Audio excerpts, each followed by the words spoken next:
Hi అండి, welcome to my channel RRS kitchen and blogs. ఈరోజు Telangana special సర్వపిండిని ఎలా తయారు చేసుకోవాలో చూద్దామండి. ఈ రెసిపీ చాలా అంటే చాలా హెల్దీ రెసిపీ అండి.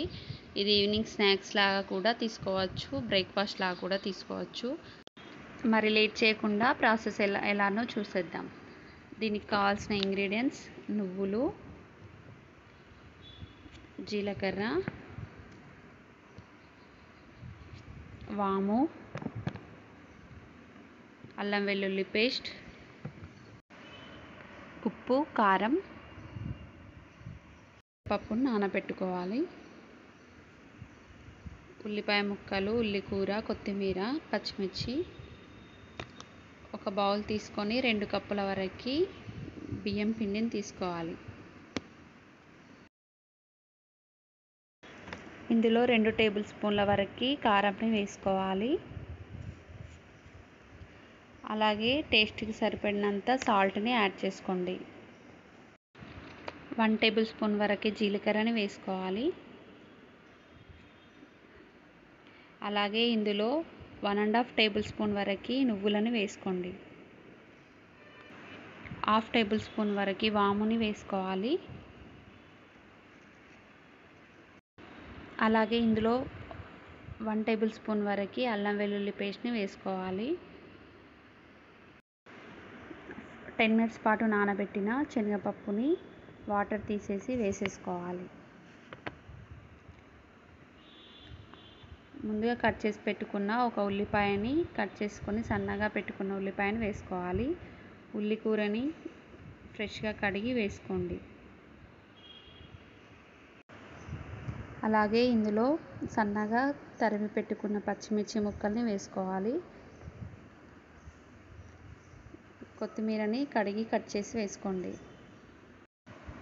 ఇందులో సన్నగా కట్ చేసి పెట్టుకున్న మెంతి కూరని వేసుకోవాలి. అలాగే కరివేపాకును వేసుకోవాలి. కొద్దిగా వాటర్ పోస్తూ పిండిని సాఫ్ట్గా కలుపుకోవాలి. మరి గట్టిగా కలుపుకోకూడదు, సాఫ్ట్గా కలుపుకోండి. ఈ విధంగా కలుపుకోవాలి. రౌండ్గా ఉన్న మూకుడు లాంటిది 2 తీసుకోవాలి. ఒకటి స్టవ్ పైన పెట్టిన, నెక్స్ట్ది ప్రిపేర్డ్గా ఉండేటట్టు ఒకటైన తర్వాత ఒకటి నెక్స్ట్ది పెట్టుకోవడానికి యూజ్ అవుతుంది. ఇందులోకి 2 టేబుల్ స్పూన్ వరకు ఆయిల్ని వేసుకోవాలి. ఇందులో మనం తయారు చేసుకున్న పిండిని కొద్దిగా తీసుకొని ఈ పిండిని మూకుడులోకి పెట్టుకోవాలి. చేత్తో ఇలా వీలైనంత సన్నగా ఒత్తుకోండి. ఇలా వేళ్ళతో మధ్యలో హోల్స్ పెట్టుకోండి. ఇలా హోల్స్ పెట్టుకోవడం వల్ల అప్పుడు మనకి లోపల మొత్తం వేగుతుందన్నమాట. ఈ సర్వపిండికి ఆయిల్ అనేది ఎక్కువగా పడుతుంది. స్టవ్ ఆన్ చేసి స్టవ్ పైన పెట్టుకోవాలి. మంటని లో ఫ్లేమ్లో పెట్టుకోవాలి. 10 మినిట్స్ పాటు నిదానంగా సన్నటి సెగ పైన వేయించుకోవాలి. ఇలా వేగేలోపు ఇంకొకటి మూకుడు తీసుకొని అందులోకి కూడా సిద్ధం చేసుకొని పెట్టుకోండి పిండిని. సర్వపిండి వేగిందో లేదో తెలియాలంటే మూకుడు నుంచి ఇలా సపరేట్ అయిపోతుంది. రివర్స్ చేసి గోల్డెన్ కలర్ వచ్చే వరకు వేయించుకోవాలి. నేను తీసుకున్న పిండితో ఈజీగా 4 to 5 వరకు సర్వపిండిలని తయారు చేసుకోవచ్చు. ఇది 3 to 4 days వరకు నిల్వ ఉంటుంది. సింపుల్గా చేసేసుకోవచ్చు.